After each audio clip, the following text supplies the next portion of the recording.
So every Wednesday morning, the Holy Father greets the faithful, the pilgrims and tourists that are gathered there in Rome. And this was when Pope John Paul's health was fairly good, 1993.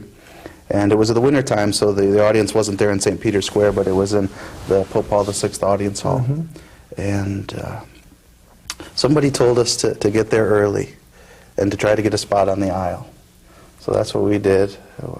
Got there about an hour early. And I remember how polite the Swiss guards were as they said, why don't you go and sit over here? They had a section set off for Protestants. Oh. They know what they're doing. Yeah. And, so we got there early. I scooted down and got my spot on the aisle. And we waited for the Holy Father. All of a sudden, the doors opened in the back of the room.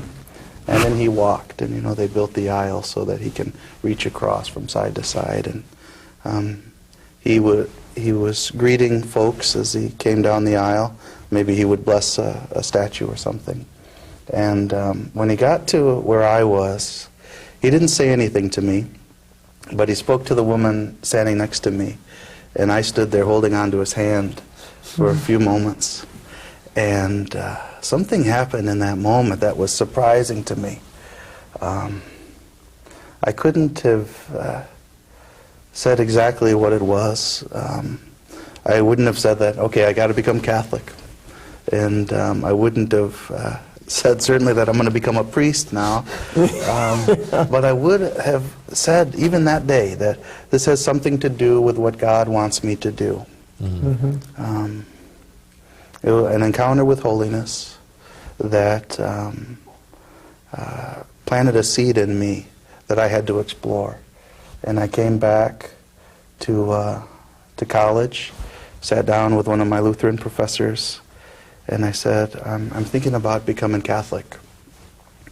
Now I thought he would say, well, here's 3 reasons why you can't, and that would have been that. Instead he looked at me with a twinkle in his eye and said, I think about it every day. Wow. So that really opened a door. My goodness. Wow. And to make a long story short, a year after that encounter with the Pope, I became Catholic. 10 years later, I became a priest and stood at the altar for my first Mass. Looking back on those 10 years, I would have never guessed it.